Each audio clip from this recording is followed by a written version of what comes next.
pa siya masyadong hinog. Ripe pa. Yan. And this is yung hinog na. Ripe ba yung hinog? Yung hindi pa hinog yung mahal, yung mga maitim lang.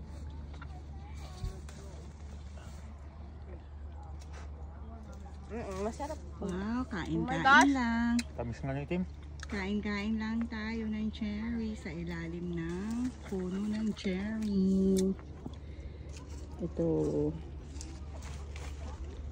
Yung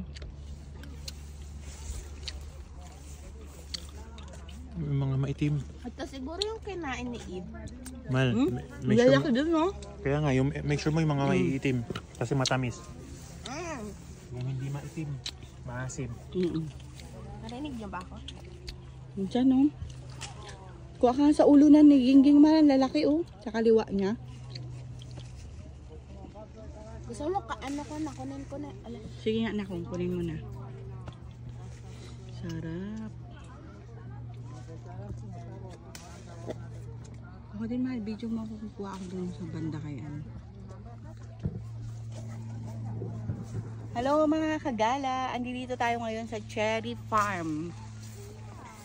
At kasalukuyan tayong kukuha ng mga cherries. Ayan. Oh shoot. Tapos ito ay napakatamis mga kagala. Napakatamis. At pwede kang manguha ng pagkain mo. Pwede kang sumubo-subo while namimitas ka. So, pasyal na rin kayo. It's a great experience. Ayan. Ang binayaran lang namin is $36 for small and medium buckets. Video to. Kain ka kunwari. Video. Yum yum.